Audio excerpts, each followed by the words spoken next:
Human trafficking is one of the fastest growing criminal industries in the world. Its evolving nature has informed diverse trends, and one of such trends is sextortion. It's NAPTIP on the Move, and my name is Angela Agbegi.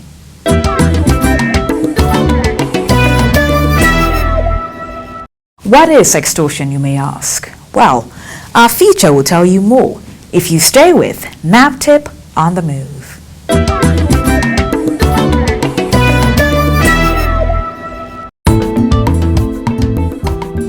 The most common form of human trafficking is sexual exploitation.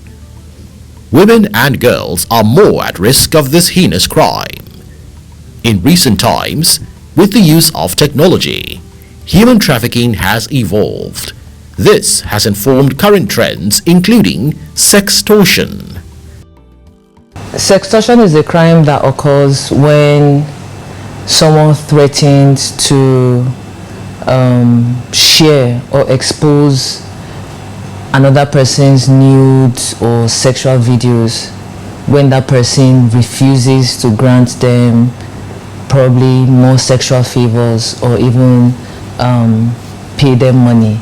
So they use coercion and threats to force that person to do what they want that person to do.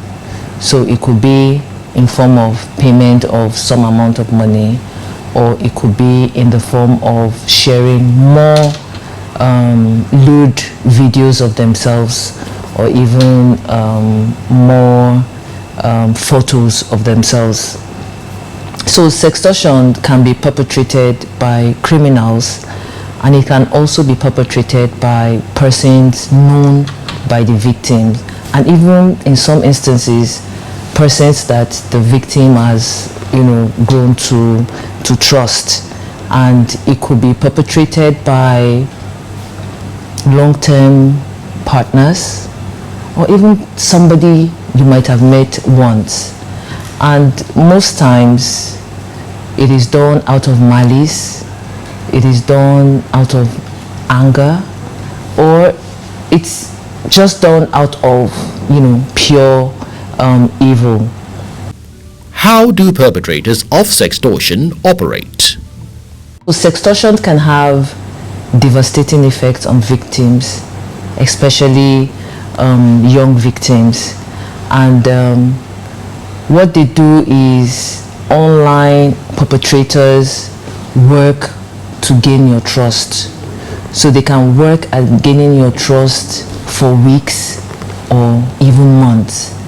And once they gain your trust and you become comfortable with them, they now strike. So they strike by asking you to share videos of yourselves or photos of yourself with them. And once you do that, they now use the material you've shared with them to blackmail you. And most times they portray themselves as someone they definitely are not. So it is called catfishing. And catfishing sextorters, what they do is they create fake online profiles. They now upload these online profiles with stolen pictures and they now also upload exaggerated profiles, of themselves. Create this world, this believable world that makes them very desirable. They now groom their victims for as long as they want to groom the victims. They gain the trust of the victim, then the strike. They may even hack your phones. There are instances where sextorters hack people's phones. They hack your computers.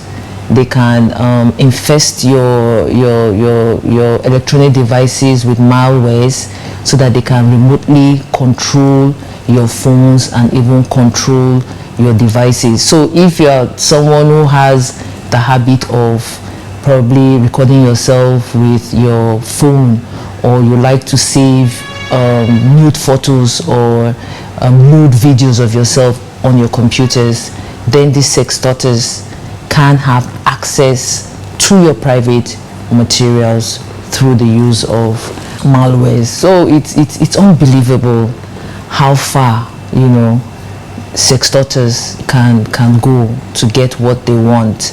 NAPTIP investigates cases of sextortion. We've handled a number of cases.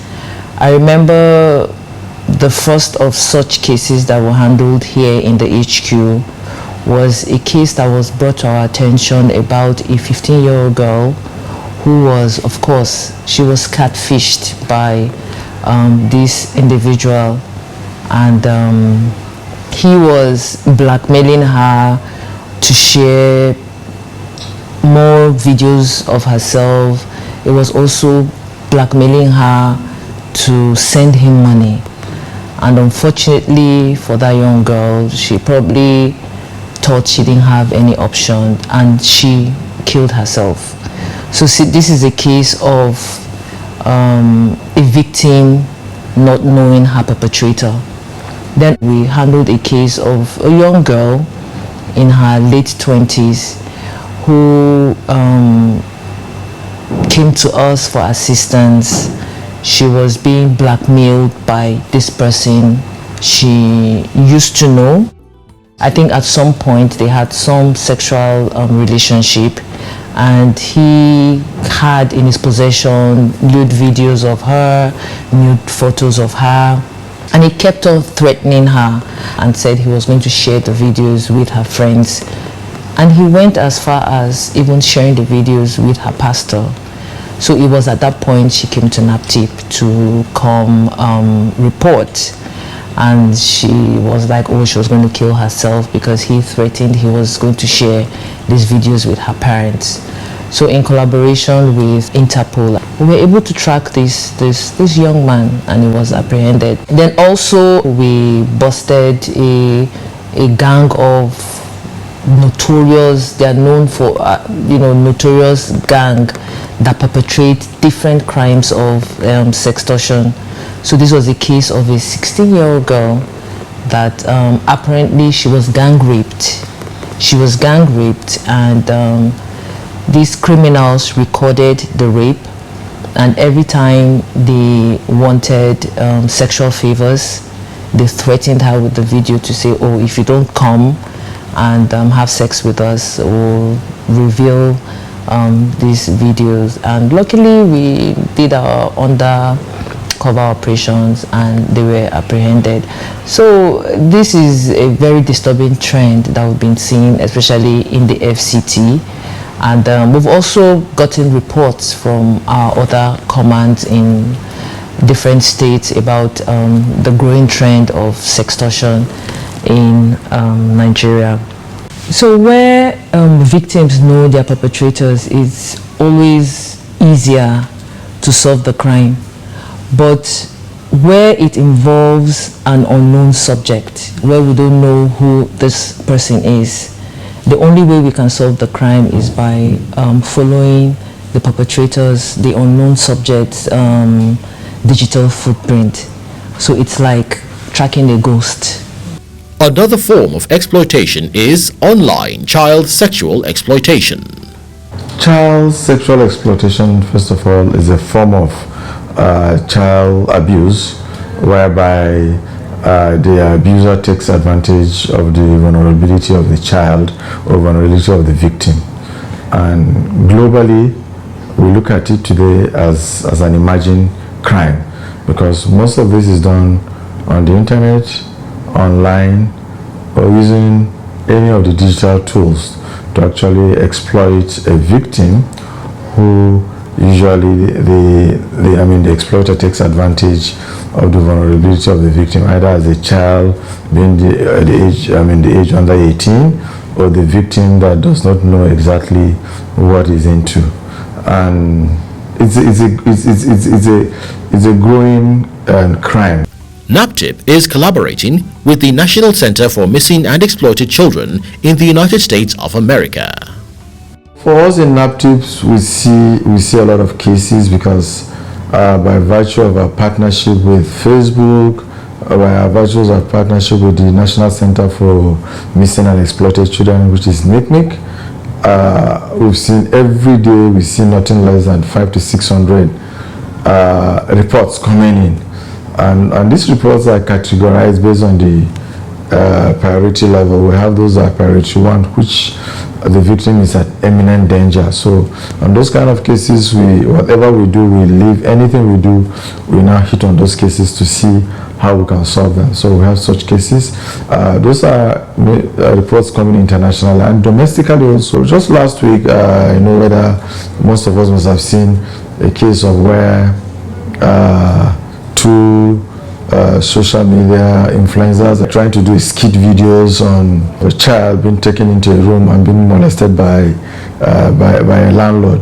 I will take this to advise especially those doing skit videos to actually properly get training. Don't just go in because you want to go on YouTube, Instagram and post any kind of things. There are procedures, there are training, there are code of ethics for that to post online, and those are things that can affect, and those are things that can encourage what we call child sexual abuse materials, which is CSAM. The agency is also ensuring that the cybersecurity task team is adequately and consistently trained to keep abreast of trends in human trafficking. So far, we've had a number of trainings. I can say, with the doggedness of this, the President Director General, we've had collaborations because she's been able to secure training from the International Justice Mission, Interpol, and also the UNODC training, which are all geared towards strengthening the capacity of officers in cybercrime, especially child online protection. We've had with Interpol and UNODC, I think early last year. I think this was the first training, to bring out a team, because the agency is trying to build up a team of highly specialized, not just people coming in to investigate, but these are teams that they can go anywhere, nationally and internationally, to investigate cases of cybercrime, especially dealing with child online sextortion. With the rising incidences of online child sexual exploitation, the watchword for parents is vigilance. Parents should always look at what the children do, always check their systems, always check their computers, and just allow them to be on the internet, because they are smarter than us, whether we like it or not. They are what we call the millennials. They were born after the computer. No matter how smart we think we are, they are smarter than us. There are where they visit we don't know. So that is the advice I give parents. We should always do that, and we should look at the behaviors of our children, because there are children that will be abused online we won't know, but their behaviors sometimes count. For victims of sextortion and the general public, for anyone who is a victim of sextortion or knows someone who is a victim of sextortion, please do not be afraid to speak up. And also, do not be gaslighted into thinking it's your fault, because people might say, oh, why did you put yourself in that kind of situation? Why did you take videos of yourself, or why did you save nude photos of yourself? No. Sextortion is sexual exploitation. It is extortion. It is blackmail. It is pornography. You name it. So it is a crime. So do not be afraid to speak up if it happens to you. Never send compromising images or videos of yourself to anyone, no matter who that person is. Do not open attachments from people you don't know. It could be someone sending you a malware that could infect your electronic devices so that they can get remote access to these electronic devices, and if you have anything saved on it, anything you don't want the world to see saved on it, definitely they will have access to this information. Turn off your laptops or your webcams when they are not being used, because again, criminals can have remote access to your webcam and they can, use it to video you. Then also, parents, please support your children. When your child comes to you to share that they are being blackmailed or they are a victim of sextortion, don't revile them. Don't condemn them. Do not pay or share more images of yourself with these sextorters. Once you do that, they will own you. And also save all conversations, messages, and text messages between yourselves and the perpetrators. Do not delete these correspondences. Then, if you or somebody you know is a victim of the crime of sextortion, you can help stop the harassment by reporting to NAPTIP. NAPTIP On The Move is sponsored by Expertise France, funded by the European Union.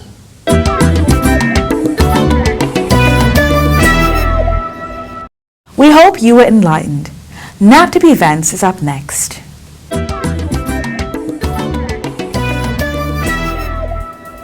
The National Agency for the Prohibition of Trafficking in Persons, NAPTIP, Innovation for Poverty Action, and the United States Embassy recently launched a 5-year counter-trafficking project titled Promoting Evidence-Based Anti-Trafficking Efforts in Nigeria. The Country Director of Innovation for Poverty Action, Fumilayo Ayini, welcomed all present. Innovations for Poverty Action is a research and non-policy organization that seeks to create a world and even a Nigeria where you have more evidence and less poverty. Now, why are we here? It's because human and sex trafficking are issues related to poverty. Common themes are forced economic exploitation, sexual exploitation, child labor, servitude, and modern-day slavery. Under the leadership of Professor Fatima Waziriazi, NAPTIP has been making significant progress in this work to reduce and eliminate trafficking in Nigeria. Through this project, the Promoting Evidence-Based Anti-Trafficking Efforts in Nigeria, IPA is working with NAPTIP to develop and implement rigorous research and to translate new evidence into improved programs and policies. Thank you very much.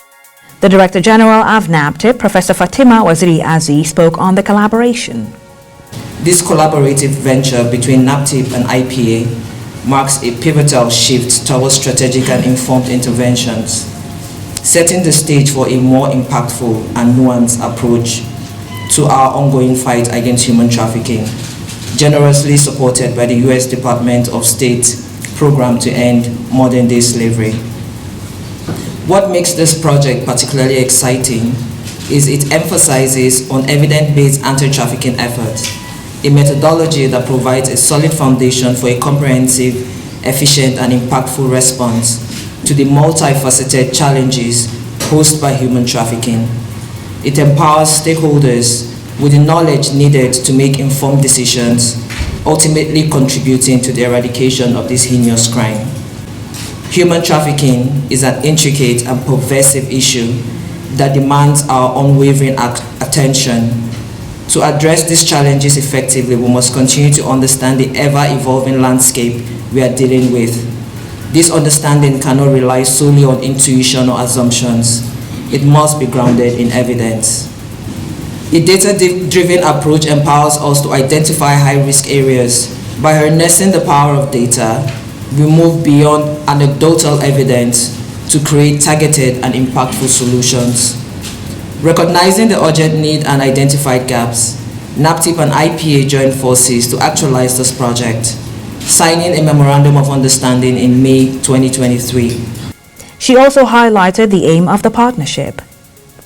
IPA will support NAPTIP build long-term internal capacity to collect and act on high-level data to design, adapt, and more effectively target our programs and also determine the effectiveness of our current counter-trafficking interventions.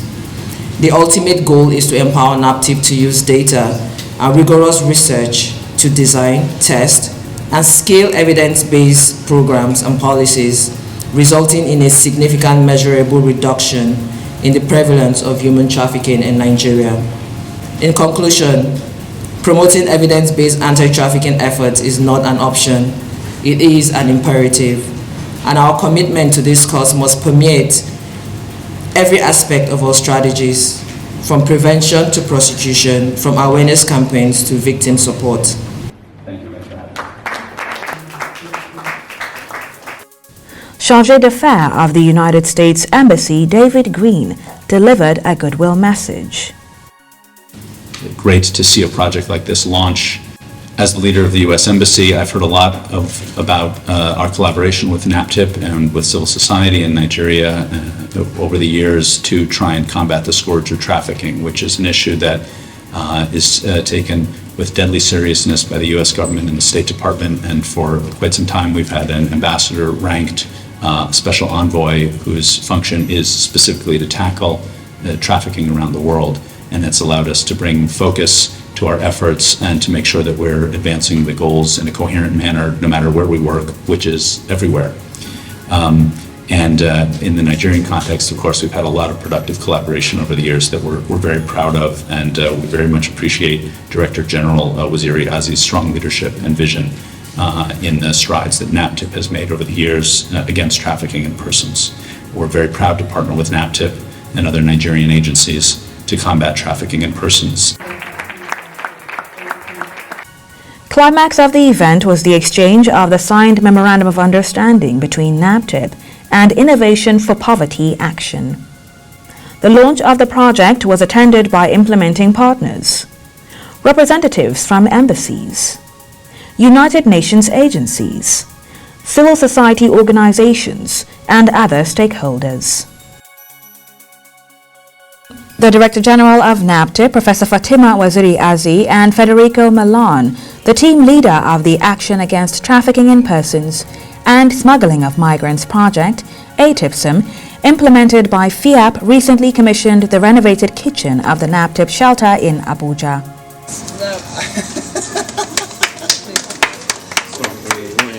The Director General thanked the European Union for the support. The ATIPSM project also donated office equipment and other items to the agency. Funded by the European Union, the ATIPSM project is partnering with NAPTIP to combat human trafficking. The State High Court in Maiduguri, presided over by Honorable Justice Aisha Kumalia, has sentenced the 35-year-old male, Idris Mohammed, to 7 years imprisonment for the sexual exploitation of a 3-year-old girl, an offence punishable under Section 29 of the Trafficking in Persons, Prohibition, Enforcement and Administration Act 2015. So far in 2023, NAPTIP has secured 67 convictions for human trafficking.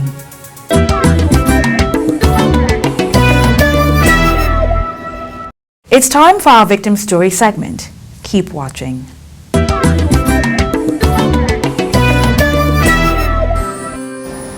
What brought me in this NAPTIP is my uncle is sleeping with me anytime that the wife is not around.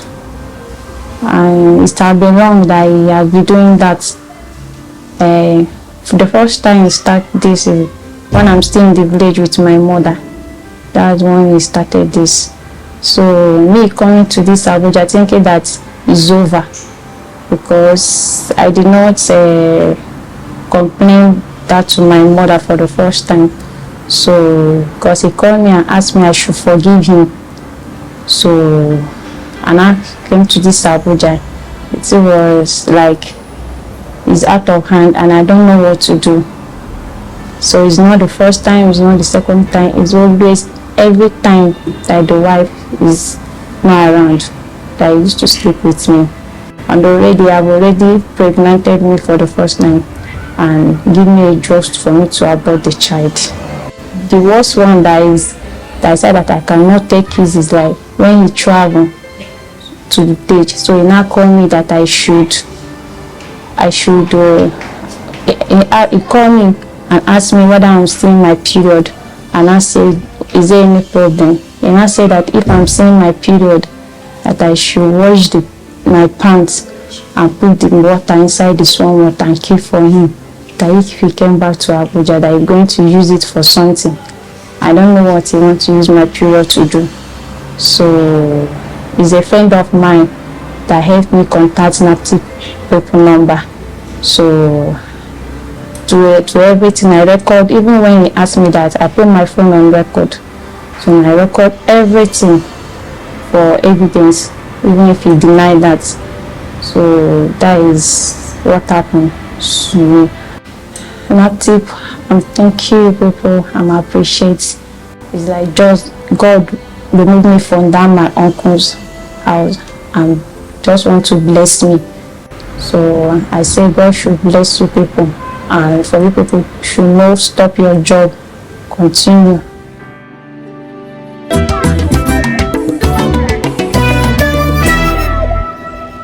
For more inquiries and support, or to report cases of suspected human trafficking, violence against persons and child abuse, please call NAPTIP hotline 0703 0000203 or the short code 627. Take advantage of the NAPTIP iReporter app and report incidences with ease. Email us info@naptip.gov.ng. Visit our website www.naptip.gov.ng. Follow us on our social media platforms at NAPTIP Nigeria or watch our videos on YouTube. This is where we draw the curtain on this episode of NAPTIP On The Move. Till I come your way again, don't forget to report cases of human trafficking, child abuse, and all forms of violence against persons. Thank you for watching. I'm Angela Agwigi. See you soon.